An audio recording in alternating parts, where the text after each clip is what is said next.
One problem that occurs quite a lot when you do flipping is that your customers will not pay. Now, this problem will of course not occur every single time, and you should not be afraid of these things happening, but of course it is not a good thing if these things happen, and they will happen eventually. So what can you do in order to not waste money, to not waste time, and to get the money that you basically charge for?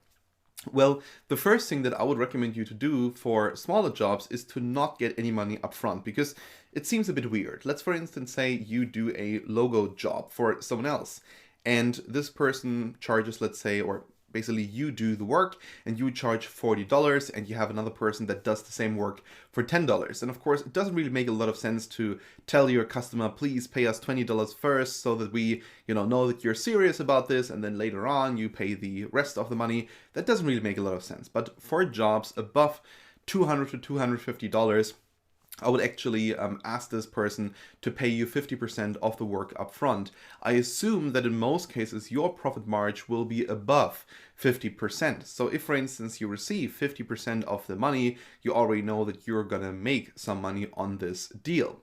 So you just want to ask for 50% of the money right in the beginning before you get started with that, for instance, book or with that website or whatever you're offering. Then you do the work, and afterwards then you ask for the rest. You ask for the other 50% of the money.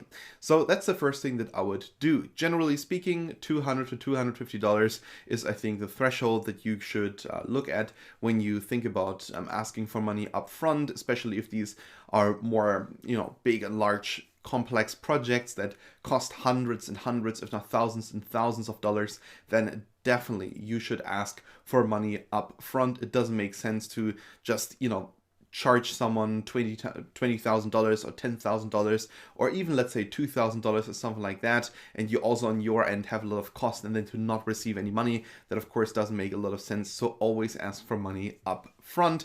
That should be 50%. If of course you choose that to be 25% or 40%, or 70% or whatever, you can of course do that at any given time. I would actually make that depend on your profit margin. If, for instance, you realize that your profit margin is, let's say, 70%, you could go with a payment, let's say, of 30% or something like that. But if you have a very low margin, then of course you want to perhaps charge quite a big margin so that you actually know that you're gonna make some money on this deal. All right, that was it now here for this video. Thank you so much for watching, and I hope we can see each other in the next one.